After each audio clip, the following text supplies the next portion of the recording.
Assalamualaikum warahmatullahi wabarakatuh. Nama saya Ikhlinan binti Iwan, nombor matriks 058554. Beradanya saya pada kali ini adalah untuk membentangkan projek fiqh ibadat yang kedua. Tajuk pembentangan yang saya pilih untuk kali kedua ini adalah hukum sertu menggunakan sabun taharah. Sebelum itu, saya akan menjelaskan apakah pengertian sertu dan juga samak dan apakah perbezaannya. Sertu adalah satu proses menyucikan sesuatu daripada najis mughalazah seperti anjing, khinzir dan sebagainya. Manakala samak pula mempunyai pelbagai maksud. Tetapi antaranya ialah kaedah menyucikan kulit haiwan yang boleh dimakan ataupun tidak. Proses ini tidak tertakluk kepada haiwan seperti anjing dan juga khinzir. Seterusnya saya akan menjelaskan definisi sabun taharah. Seperti mana yang anda semua lihat dalam slide saya tersebut, saya telah letakkan gambar sabun taharah itu rupanya bagaimana. Maka itu adalah rupa sabun taharah. Sabun taharah ini juga boleh dikenali ataupun disebut sebagai sabun tanah liat. Maka apakah bahan yang digunakan untuk menghasilkan sabun taharah ini? Mari kita lihat. Antaranya tanah liat dan beberapa kandungan mineral seperti sodium, kalsium dan juga potasium. Hukum hakam berkaitan dengan sertu.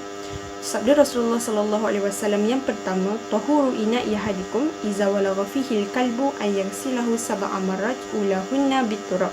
Maksudnya, sucinya bekas salah seorang di antara kamu apabila ia bekas dijilat anjing adalah dengan cara membasuhnya sebanyak 7 kali. Dan basuhan yang pertama adalah dengan tanah. Riwayat Muslim. Sabda Rasulullah SAW yang kedua, iza syaribal kalbu fi ina'i ahadikum falyaghsilhu sab'an. Apabila seekor anjing minum di dalam bekas salah seorang kami, maka hendaklah kamu membasuhnya sebanyak 7 kali basuhan. Riwayat Bukhari. Maka apa yang dapat saya simpulkan daripada kedua-dua riwayat ini adalah jilatan anjing itu adalah satu kotoran dan najis. Ianya perlu disucikan ataupun dibersihkan. Cara menyucikan najis mughalazah. Seperti mana yang kita ketahui dan telah kita pelajari, cara menyucikan najis mughalazah adalah dengan basuhan 7 kali. Iaitu air yang pertama bercampur dengan tanah, manakala 6 yang baki adalah air mutlak. Tetapi saya telah senaraikan, saya telah tuliskan di bawah tersebut cara menyertu dengan menggunakan sabun taharah. Terdapat 3 cara kesemuanya untuk menggunakan sabun taharah. Maka anda semua boleh lihat cara-caranya. Namun, apa yang ingin saya tekankan adalah hukum menggunakan sabun bagi gantian tanah. Terdapat perbezaan pendapat ulama mengenai hukum penggunaan tanah dalam proses sertu. Ada yang mengatakan wajib dan ada juga ulama yang tidak mewajibkan. Tetapi Majlis Fatwa Kebangsaan pada tahun 2006 telah pun membincangkan hukum melakukan samak najis mughalazah menggunakan sabun tanah liat ataupun kita panggil sebagai sabun taharah. Maka Majlis Fatwa Kebangsaan telah memutuskan sabun yang mengandungi unsur tanah liat boleh digunakan, tetapi dengan syarat kandungan tanah itu mestilah suci dan peratusan kandungan tanah itu mestilah melebihi daripada kandungan-kandungan yang lain.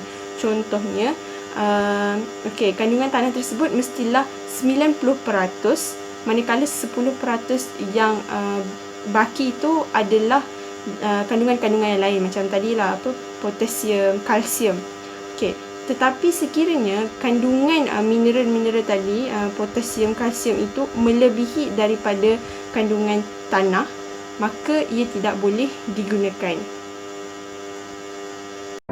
Kesimpulannya, menurut Mufti Wilayah Persekutuan menyatakan bahawa hukum penggunaan sabun taharah ataupun sabun tanah liat tadi adalah harus.